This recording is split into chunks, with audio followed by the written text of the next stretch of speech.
Fake Goodwin here, and eventually we will like, subscribe, share. This video is a little late. Normally I drop a video at 9, 11, and 2, but it's been a hectic day, and I got 4 kids, and um, you know, you can hear things passing by outside every now and then, like somebody revving up a loud motorcycle, which means you have to cut. Uh, Today I'm gonna be reviewing Cursed.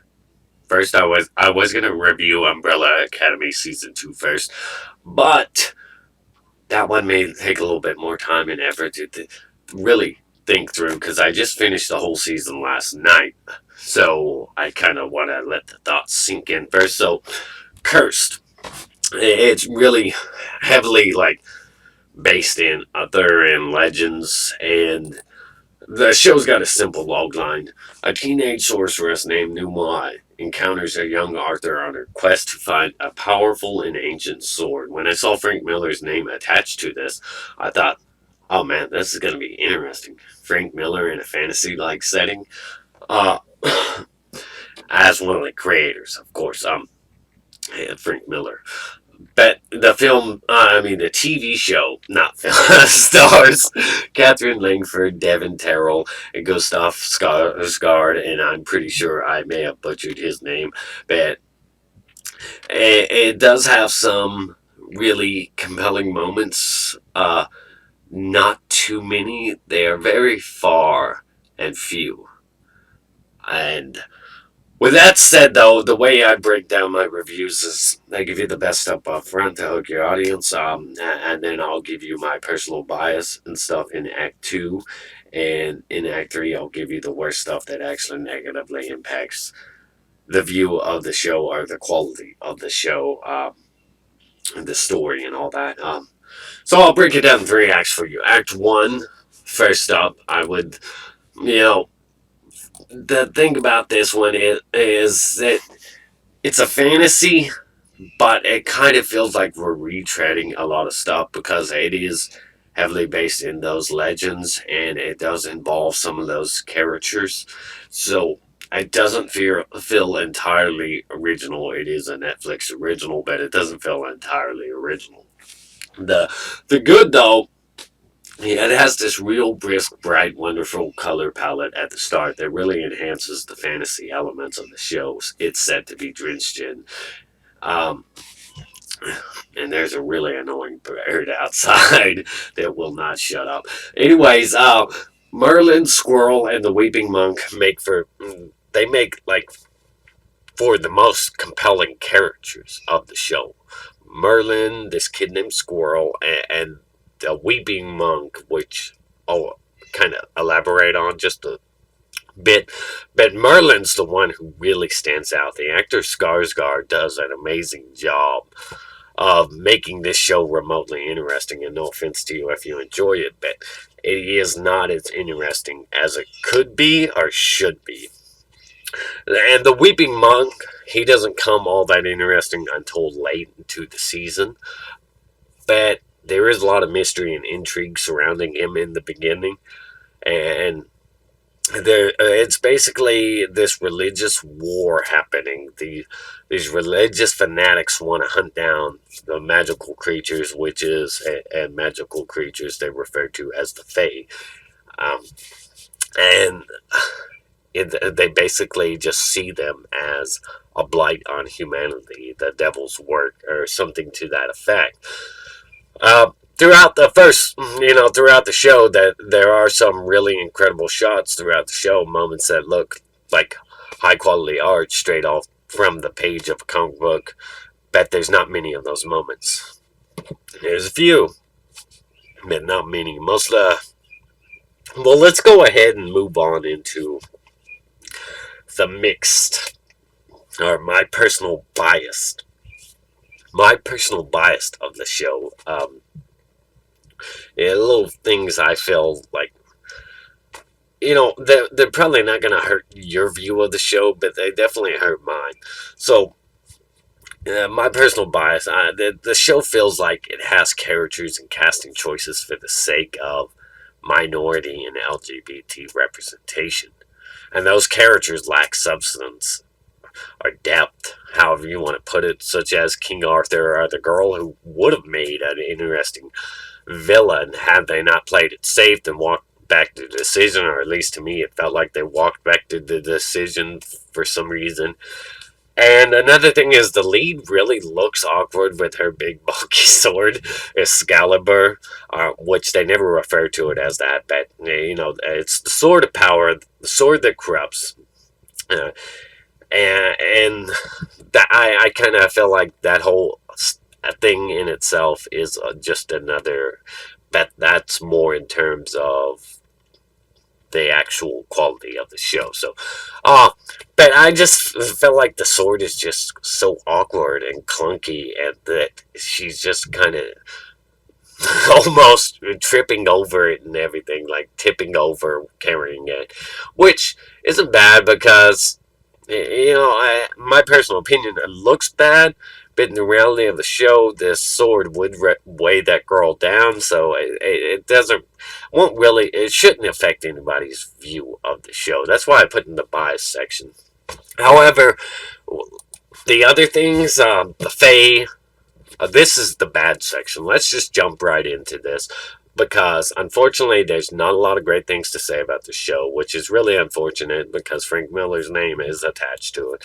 But the bad stuff, the worst stuff, the Fae and the villainous Christian faction, that feels a little like a woke middle finger to religion.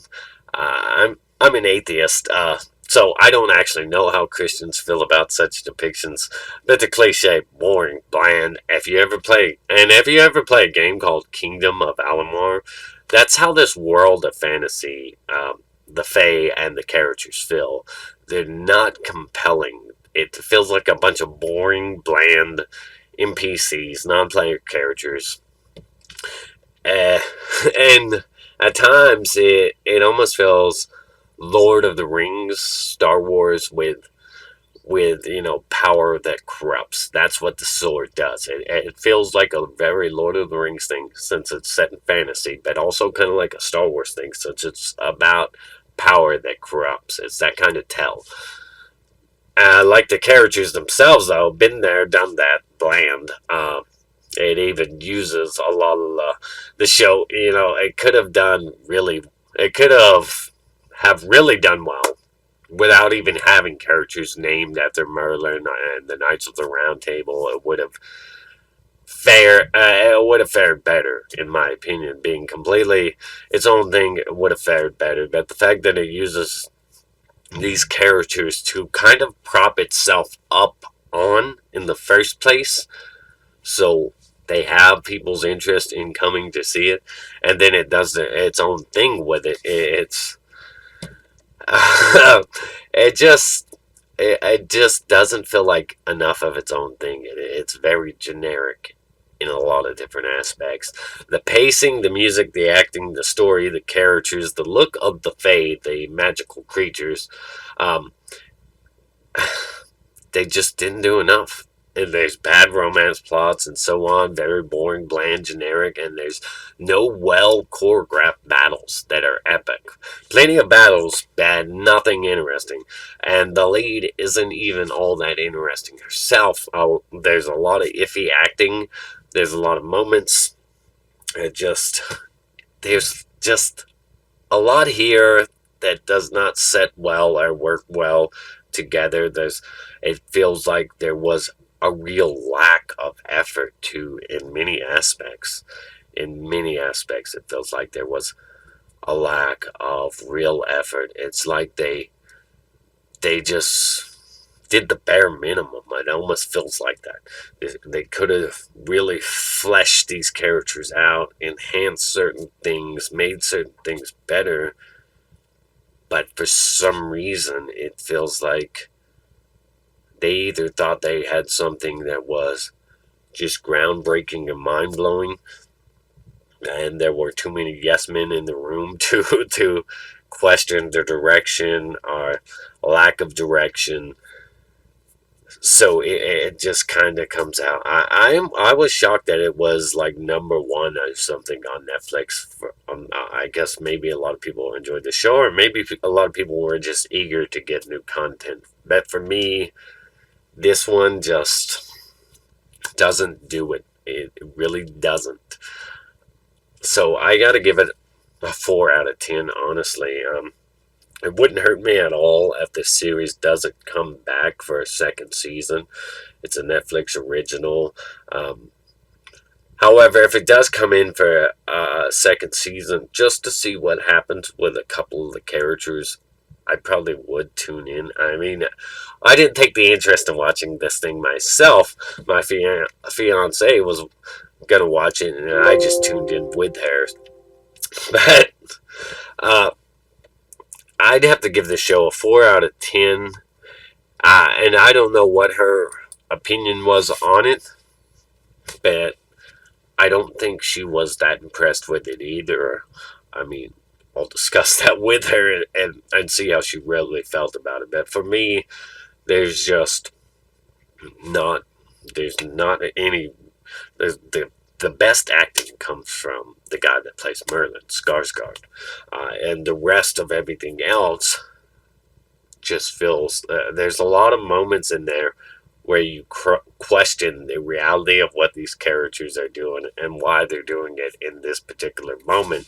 And when it comes to the religious faction in the show, they're always running around wearing these red robes, but they're always running into battle. That's the thing. They're always running into battle. So why are you wearing just these red robes that have no protection value at all, and going up against armored people in some cases? But this is what your faction chooses to wear. It's just, there's some silly things that break the reality of the fantasy for me. If that makes any sense at all for you, even fantasy's gotta have its reality.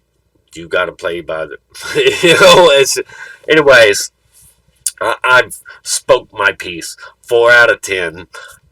Comment your favorite moments, your least favorite moments, what you thought the series did well, what you thought they did poorly, if you agree with me on many aspects, if you disagree with me on plenty of aspects. I'm open-minded, open to hearing everything, and I would greatly appreciate seeing those comments down in the show. If you actually enjoyed the show more than me, let me hear it. If you didn't enjoy this show, if you think it's worse than a 4, let me know.